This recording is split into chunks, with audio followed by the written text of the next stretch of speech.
See, even after I did yesterday's video, I still thought to myself, I've missed the mark. I still haven't been able to convince these people of what's really gone on down here. You see, I showed this warehouse that the government discovered in the hands of big multinationals and in the hands of the people that were trying to overthrow the government. And then they decided to put it on the internet, put it on TV and say, look what we found. All of these grocery stores that say they don't have anything, and they say that they're out of goods, and that it was the fault of the Maduro and Chavez government, are lying. They have vast storehouses full of these things they could be selling you, and they don't want to because of the price controls. You see, we have price controls here in America. We do it by little different names called subsidies, and consumer protection laws. But in essence, they do the same thing. They keep predatory capitalists from running amok in our society. People aren't allowed to refuse to sell you things because you're not the right race or you're not the right gender or they just don't like how you look that day. And they can't change the price based on that either. There's laws against that. You take that for granted. That's exactly what's going on down here. They just label it something else. But I still thought to myself, what can I show them that might click on that light, that might put it all together for those who still think this is just all just allegation and speculation? You see here, you're looking at a Venezuelan soldier. You're looking at people that are fighting for their lives, fighting for their children. And it dawned on me what I needed to really show you. You see, it's not the pictures of the starving people from Venezuela that are going to convince you, even though it's not the entire country, and it's just specific regions. What I need to show you are the people that didn't. And I don't mean the 90% of Venezuela that's unaffected by this. What I need to show you is this. For decades and decades, people have fled out of Colombia into Brazil, into Panama, into Ecuador, and into Venezuela, fleeing the U.S.-led and financed drug war. Millions, tens of millions have left that country. A good portion of them overwhelming the systems meant for the people in Venezuela. 5 million Colombians living in Venezuela, a country of 30 million people. That's 20% of the population. What if all of a sudden, you see, Americans love to bitch, piss, cry, and moan and whine because we have allegedly, over the last 25 years, taken in about 20 million illegals from Mexico. What if it was 60 million? Because that would be about the equivalent, 20%. What if 60 million came here and all got on the dole? You'd be out of your mind. You'd be saying somebody needs to do something about Mexico, and you would be right. But that's exactly what Colombia has been doing to Venezuela for the last 20, 30, 40 years, basically my entire life. So tell me again who the real enemy is. See, these are the numbers they don't want you to see. When they use the term neoliberalism, that's basically just their term, I should say, for predatory capitalism or capitalism run amok. On the left, you see Venezuela in 1989 to 1998, and then you see Venezuela on the right before the U.S. crashed oil prices. Inflation dropped from 47.8 to 27%. Unemployment dropped from 10.6 to 5.5. Extreme poverty dropped from 10.8 to 5.4. Spending as a percentage of gross domestic product went up from 11.3 to 19.2. The amount of people And this is, you need to really pay attention to this number, because we have a lot of our elderly in this country living on the dole. Social Security, pensions, government money. Pension recipients in Venezuela, 387,000 up to 2.6 million. You know, they say you can judge a society by how it treats its children, its animals, and its elderly. And of course, the last number, access to education, 47.7% up to 71.6% in the time pro-U.S. on the left and anti-U.S. Chavismo, whatever you call it. This is why the U.S. had to take him down, because it was working. And the reason they had any kind of a problem or a collapse or the inability to take care of those inside their borders is ironically because they had open borders. I suppose you could probably make that argument. You could say, you know what? Had Venezuela just had a closed border policy, they would have been perfectly fine. Because you can't judge them on their governmental system, their socioeconomic system, when it's being overrun from the exterior by another country, meaning Colombia. Now here's an article from The Guardian, and this is from 2009. And this talks here about how these paramilitaries, these right-wing paramilitaries, were able to get into countries outside of Colombia. And let's see. A senior European diplomat in La Paz features, and I think this is La Paz was in Ecuador or Colombia, one or the other. Bolivia. Fears the departure of U.S. agents has left Bolivia vulnerable to drug cartels, as if the DEA is going to stop drugs. The EU is the main market for Bolivia, and we are worried, but there is not much we can do. Venezuela also expelled U.S. agents, but continues to cooperate with Europeans. See how well that worked for them. Now, here's the part you need to read. Armed groups seeking land for coca have cleared rainforest and killed and evicted the people who live there. Speaking of Colombia, some 270,000 Colombians were forced to flee their homes just in the first half of 2008. A 41% jump on the previous year. Every week, refugees such as Jose, 35, trek over the peaks of the Sierra de Perijá to seek sanctuary in Venezuela. Quote, gunmen took the farm, we had to run, he said. As a result of this, murder rates in Venezuela have tripled in the past decade. Not because of socialism, because of Colombia and the drug war and people fleeing it. That wonderful democratic outpost of U.S. free market capitalism is the source of the violence in all of South America. And I would dare anyone to take issue with that. Colombia and Peru. Here's another article. Under security. And this is a NGO article. Colombians fleeing the war have landed primarily in Ecuador, an estimated 250,000. Venezuela, another 250,000. And Panama, 100 to 200,000.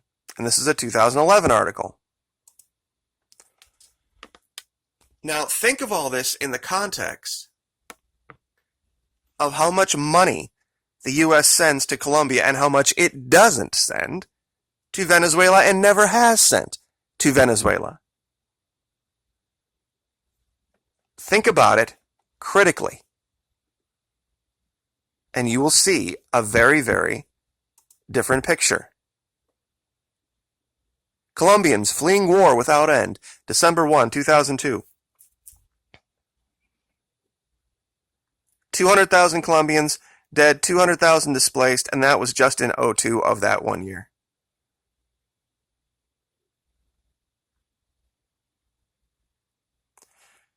According to CODHES, some 2.7 million Colombians have become internally displaced since 1985, And where was the U.S. threat to invade then? You see, there was the thing that they weren't telling you. You see, the thing they weren't telling you was that these displaced people out of Colombia were being taken care of and provided for. By whom, you say? Venezuela. The vast majority fled there. Why? Because they had evil, terrible, horrible socialism that provided them with clothing, with food, with medical care, with education, with shelter. And nobody said a word. Nobody did a damn thing. Nobody threatened to invade Colombia. Nobody threatened to overthrow the government of Colombia. Nobody did nothing. Even though the Colombians needed millions and millions and millions of dollars in aid. Let me find that picture again. To conduct their war. And you can see the numbers here, and you can find these anywhere if you doubt my word on this. Anywhere between $500 million and $750 million per year. And their people were still fleeing the war. And that war wasn't started by the Venezuelans. But it overwhelmed and overtaxed their systems. So tell me again who the real problem is. If there has been a crisis or a collapse in Venezuela, who really caused it? I think we can see the answer pretty clearly, can't we? One country on the left whose cities have become synonymous with child trafficking, with violence, with drug dealing.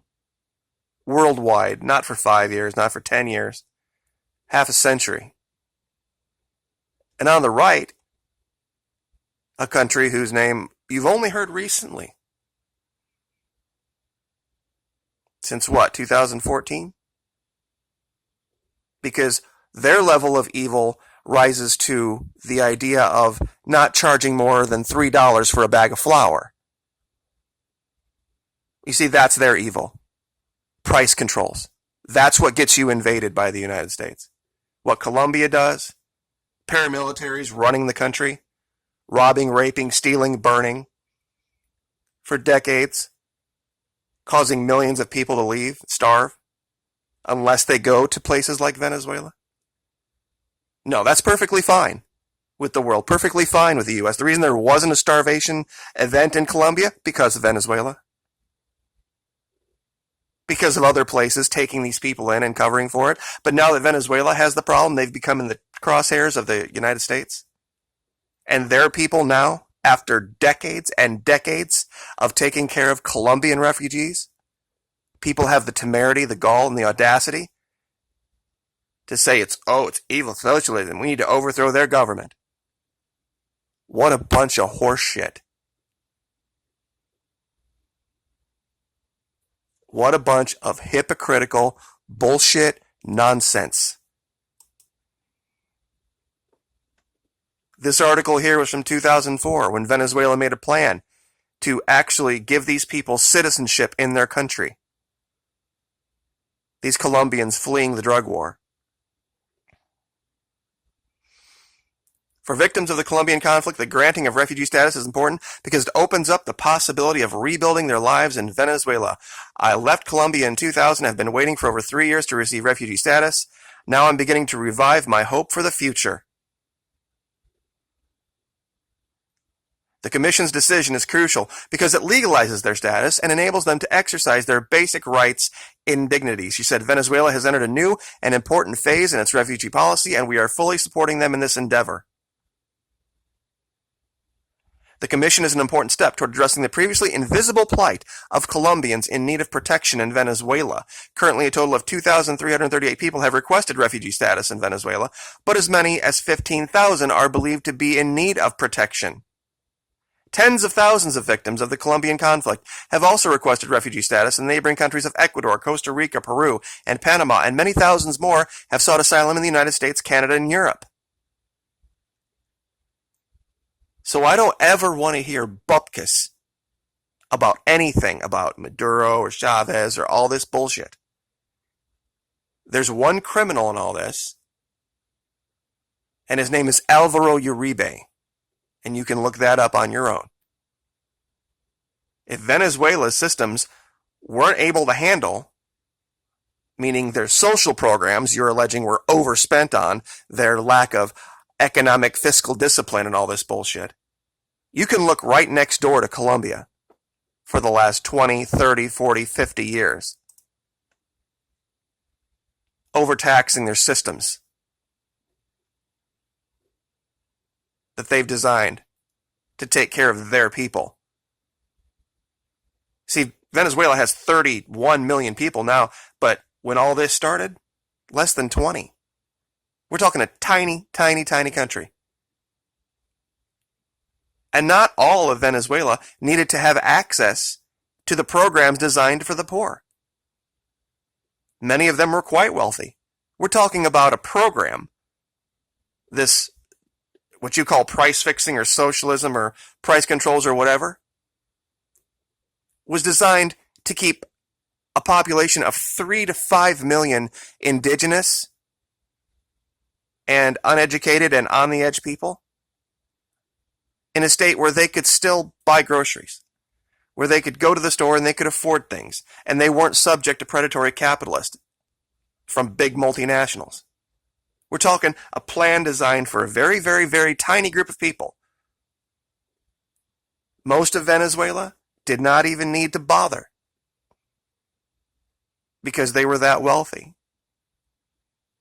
Because for a long time, they actually did have a very diverse export base. You know who changed that? 1989 to 1998, the pro-US governments changed that. They're the ones that shot Venezuela's export-imports to shit by putting them on 96% imports or exports from oil, forcing them to import all of their own food. That didn't happen under Chavez. He tried to change it. He tried to stop that, but he was forced to expropriate land. And it wasn't stealing. He gave them market value. He just forced them to sell it. Because they were holding on to it to keep Venezuela from being able to feed itself. That's their game. That's what they do. That's how they hold these tiny countries hostage for so long. There was one more picture I wanted to show you, and I don't think I might have picked it up. Let's see here. Covered that, covered that, covered that. One more minute. Yeah, here we go. Number 3 is interesting in this list,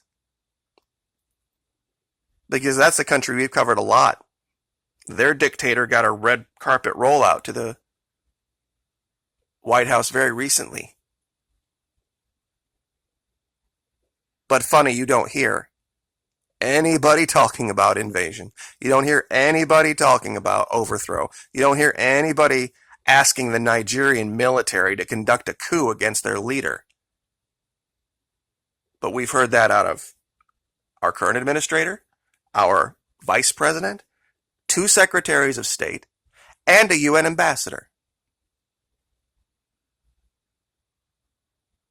When this shit has gone on in Colombia for decades, either they're complicit in the lie or they're ignorant of history.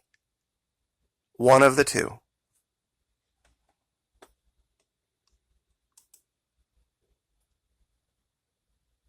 The statistics about Colombia are easy to find if you want to go look them up. What happened in that country. And of course, this is the answer for everything, isn't it? Predatory capitalism. This is a great article from Venezuela Analysis.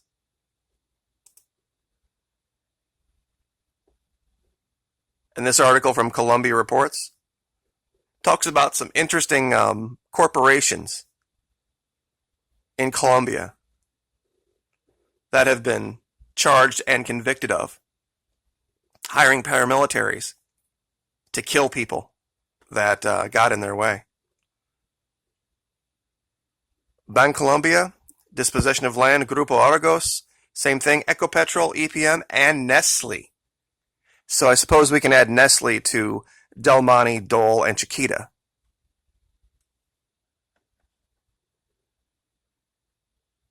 Can't we? The story you haven't been told. The truth of what the real situation is. This might be the only place you'll ever hear it. This is why I talk about South America. Nobody else will. Nobody else will look into it. Nobody else will look into it with a critical eye. I just so happen to have been stationed down here many, many, many, many years ago. And I understand a little bit about how the geopolitical situation has worked. It's changed a great deal since the 80s when I was there. But some of the basics are the same. So, 20 minutes, a lot longer than I normally go. But it's important you understand. It's very, very important that you understand this situation down here was a coordinated strike against a country.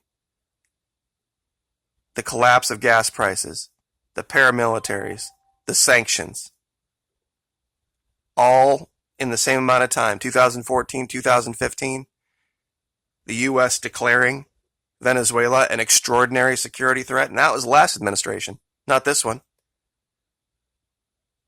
All at the same time. You have to ask yourself, why was that all the case? Why did we never declare Colombia an extraordinary national security threat when they demonstrated clearly they were? But like I said, we'll leave it there.